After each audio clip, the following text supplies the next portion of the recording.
this down once and for all. Spartans are here. We got this. So we had something different with the Bethesda showing last night, but Xbox really kicked off E3 with their press conference today. They showed us a huge lineup of titles. What do you think, my friend? Well, the other thing that I forget about these press conferences are they're exhausting. Yeah. I mean, the Bethesda one last night felt like it was very modest in comparison to what Microsoft put on display here today. We got a lot of hardware. We got a lot of software. What software's titles stand out for you, Victor Lucas? Well, I knew it was going to be a big show when Halo 5 is the first thing that they talk about. Usually that's one of the shoe drops or the mic drops or something drops, and then Halo is announced or we have information about Halo. But they started with Halo, lots of strong stuff about that. The multiplayer looks incredible, and it's going to be a massive cooperative story. Soldier captains on deck. Take them down. Nathan Fillion's got a big prominent role in that sucker. He's got a lovely voice, doesn't he? Lovely voice, lovely flowing hair.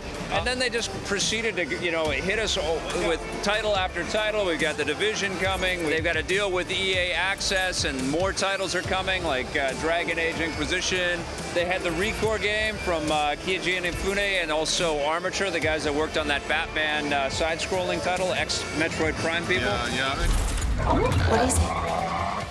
The big thing that stands out for me is some of the indie stuff that they're doing. And the big game here, and I think this won the press conference for me, was Cuphead, for sure. I mean, the art style there, how quickly it all moves, just very charming, very seductive. And that's kind of what I'm looking for my video games these days. Yeah, we got a really nice indie game break. I mean, I really liked Ashen looked incredible, and Tacoma looked really cool. Beyond Eyes looked really cool. There was so much clever game design and different approaches to kind of art style happening there. Those games stand out for me here at this press conference. Yeah. It's not Halo, and it's not Gears at the end. It started with Halo, ended with Gears, but it's the stuff that's in between that feels like it has more meaning for me. It feels like it has more soul.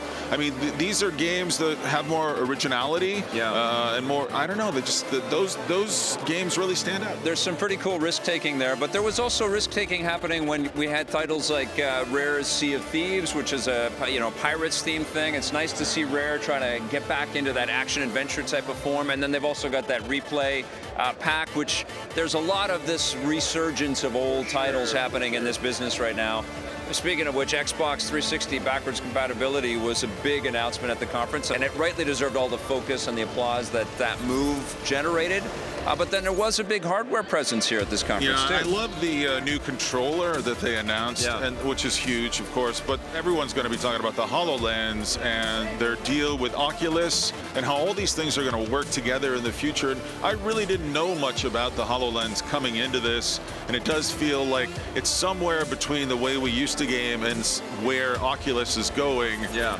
And I like that, and it feels much more approachable, much more hands-on, and I'm much more comfortable putting the HoloLens on my head, I would think, than I would be any of the Oculus Rift stuff. Well, it's because I don't think you lose full vision of everything going on around you. You're not fully immersed. They call it mixed reality gaming, and I think they could have something sensational here. Now, Minecraft is what they showed it off with, and suddenly that Minecraft deal starts to make a lot of sense when you're launching new hardware that's perfect for it.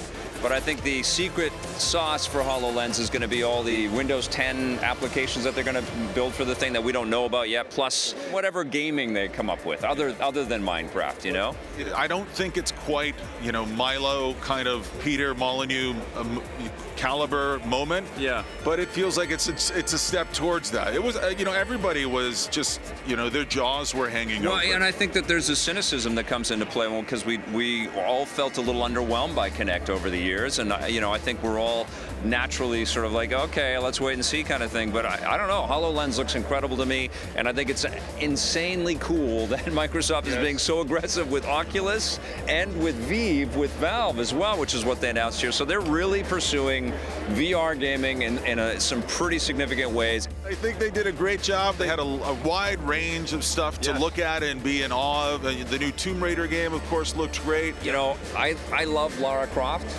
And I am so excited for Rise of the Tomb Raider. I gotta say, I loved all the indie stuff. I love seeing Halo. I like seeing the Ford GT pop out of the ceiling. I'm a little tired of the green light in here. Yes. And I can't wait to get back outside. Understandable. Have you had fun? This was a great presser. Incredible.